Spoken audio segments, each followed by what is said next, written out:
Oh, hi. My name is Clodagh. I'm your host for this video, which is being created as part of the AN Artists Council Artists Make Change programme, which we are delighted to be a part of. I say we because I'm here to talk to you about the Northern Irish based artist collective that call themselves Array, of which I am a part of. So the Array Collective is now an 11 strong group. We all have our own individual art practices, but we work a lot together collaboratively. So we work on various projects such as protests, rallies, workshops, exhibitions, events. Normally we're based on one floor of a building in Belfast City Centre, but now of course we're all in lockdown. It's my crooked fringe. So we're all based in our own individual video boxes on the internet. So as I said, there's 11 of us in total. So without further ado, here we all are. Oh! Stephen Miller. Hi, I'm Laura O'Connor. Grace McMurray. Hi, I'm Jane Butler. Alessia Carnelli. Mitch Gunn. Sinead Brannock Cashel. Hello, I'm Thomas. Sheila Brannock Cashel. Hi, I'm Emma, and I'm going to talk a little bit about our activist approaches and apologise for any street noise or any toddler noise you might hear in the background. So, Array describe ourselves as a collective, and we collaborate using activist approaches, and we have a non-hierarchical informality, which is a self-valued strength and builds on our current modes of intervention. We try and hitch our anger to that of the many disenfranchised groups that we're also a part of, and highlight the serious consequences of ambivalence towards us all by those in power, and we try and use play and humour. We are all constituents or allies of the communities that we protest with and make art about.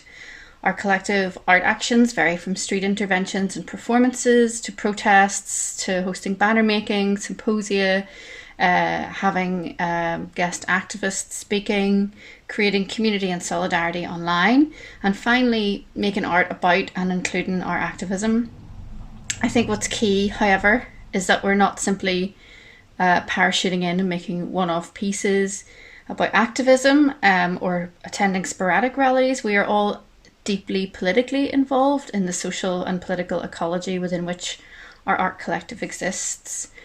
In Northern Ireland, religio-ethnic identity is prized above all other identities. We're fractured and confused into manipulative narratives, and we're eager as a group to try and reclaim and review the dominant discourse, to try and create a new mythology for the growing number of people who don't prescribe to those embedded political dichotomies.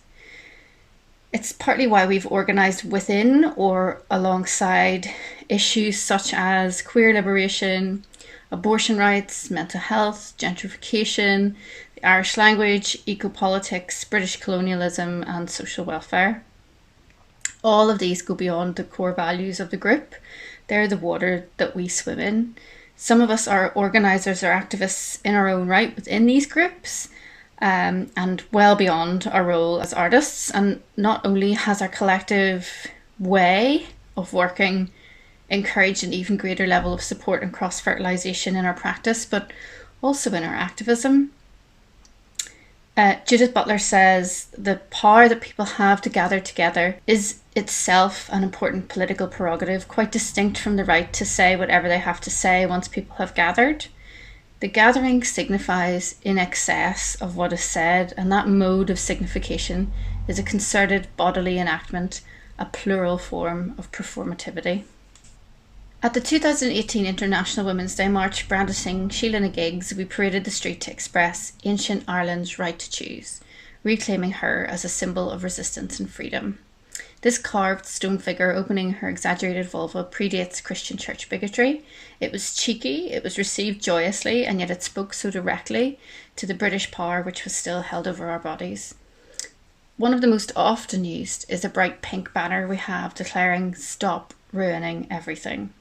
It has been at Reclaim the Night, Save Cathedral Quarter, Pride, International Women's Day, and as part of the last exhibition in Platform Arts Belfast before the building was shut down by developers forever.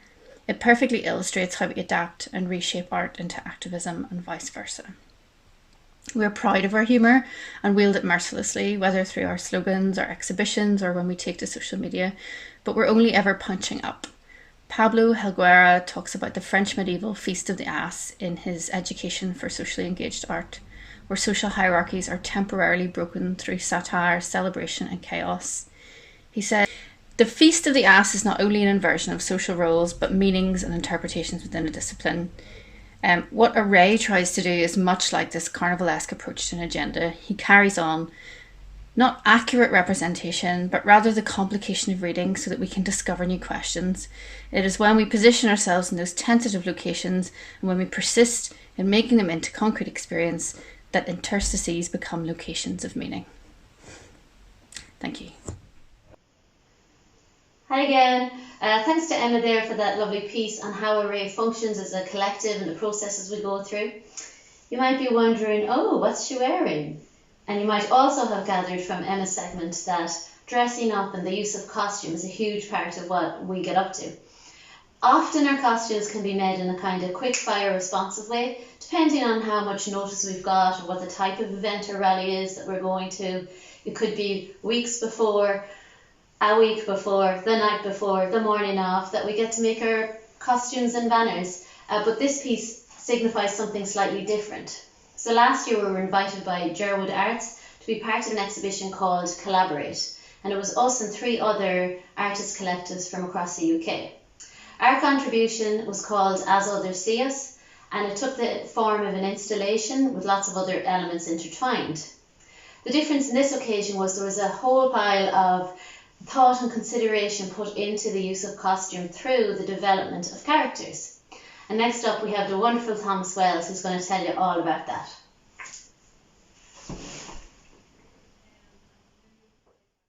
What we set out to do with the project was to develop a number of original characters inspired by pre-Christian folklore of ancient Ireland. These characters were to be crossbred with contemporary anxieties particular to the north of Ireland. The 3 characters that were developed of the Sacred Cow, the Morrigan and the Long Shadow were debuted in public at the 2019 Belfast Pride Parade to a confused but enthusiastic response. The characters were developed collectively, drawn from a number of folklore tales and kind of personal experiences. From the beginning, we knew we wanted to take these characters to London and showcase them within the capital and the space of power and responsibility of Westminster. What was interesting in juxtaposition to the response at the Belfast Pride Parade was that there was almost little to no reaction to us in public in the kind of city centre. We thought this was really interesting in light of the lack of knowledge and awareness of social and human rights issues that have not been afforded, or as at the time were not afforded to the region. We wanted the 3 characters to explore a kind of a loose history of the unafforded rights to the people of Ireland. We were at the time of production or development in the midst of 2 major pieces of legislation to change those. The costumes themselves took on a anthropomorphic kind of look. We kind of wanted to create these characters that were able to kind of roam the kind of streets of London and Belfast whilst looking kind of surreal, but also would kind of blend into the surroundings as much as they could. We started in ancient Ireland with the Sacred Cow. This character became to represent the land, the body's relationship to the land. The cow itself became to represent an unbiased opinion to the body, to the queer, to the non-binary. It looked at striding to embrace a forgotten nourishment. looking back at kind of folklore traditions of the cow in Ireland. And also it's reminded us of the cyclical nature of progress. There is a continued, almost tyrannical language used in Northern Ireland in the discussion of LGBTQ plus peoples, with a continued narrative of not being welcome. Played by Stephen and Grace, we started on the Pride Parade as a joyous, almost deity-esque character, reveling in their home land.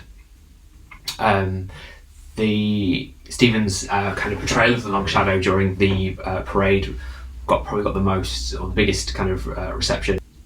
What we see when we took the character to London, which mirrored a journey done by thousands of Irish peoples in the search for work, for survival, was a loneliness that kind of came from that, and the racism and violence that was created.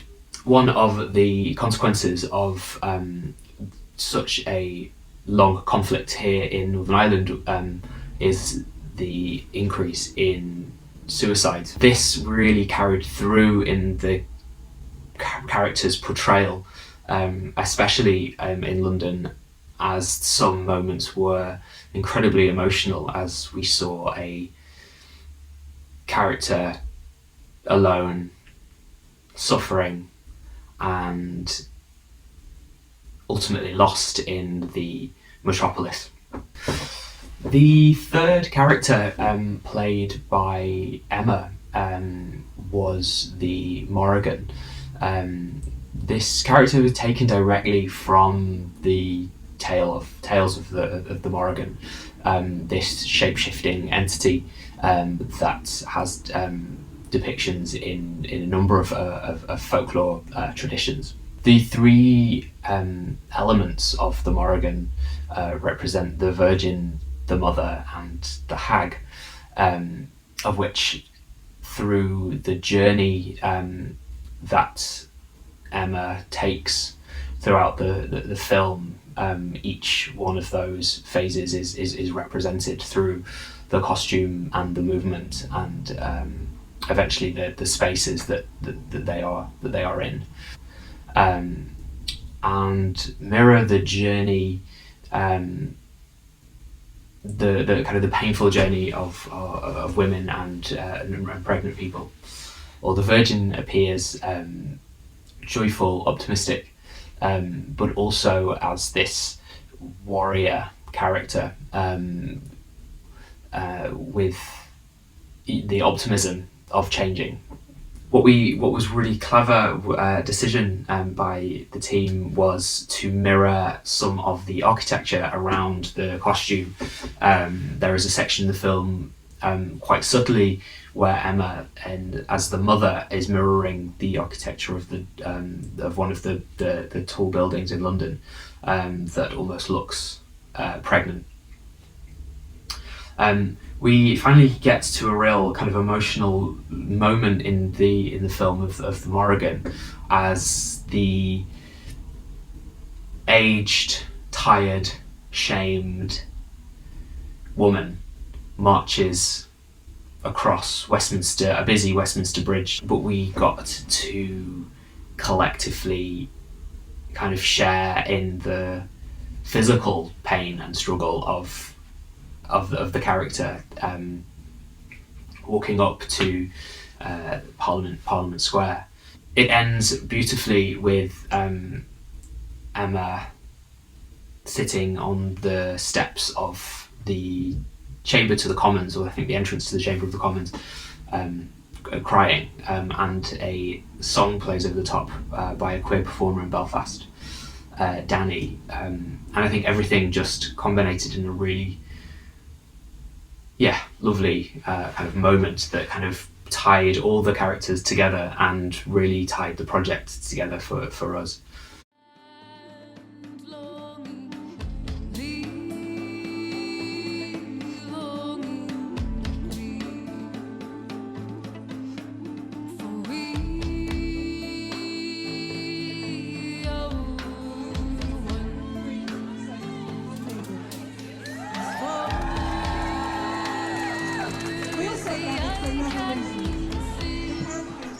Oh, hi. Thanks to Tom there for that great explanation on our development of characters and our use of costume for our last exhibition. So what makes Array effectively work so well is that we all play to our own individual strengths. There are 11 of us after all, and although we do share similar political views, we aren't all the same, but everybody brings something different and something valuable to the table. We also just really get along together. We socialise together, we socialise in the studios together. We always say that wherever we are, wherever Array is, there'll be a wig and a gig somewhere nearby. So to conclude and to sum up the ways in which Array tries to make and implement change, I'd like to read you our 3 house rules. So number 1, welcome, host and treat others in a friendly, supporting way. Number 2, get out and campaign with your local activist groups. And number 3, have a gag. That's spelled G-E-G. It's basically the Belfast equivalent of LOL, have a laugh. So that pretty much sums up our presentation for the AN Artists Council Artists Make Change programme. So thank you so much for watching. Woo! Wigs and gigs!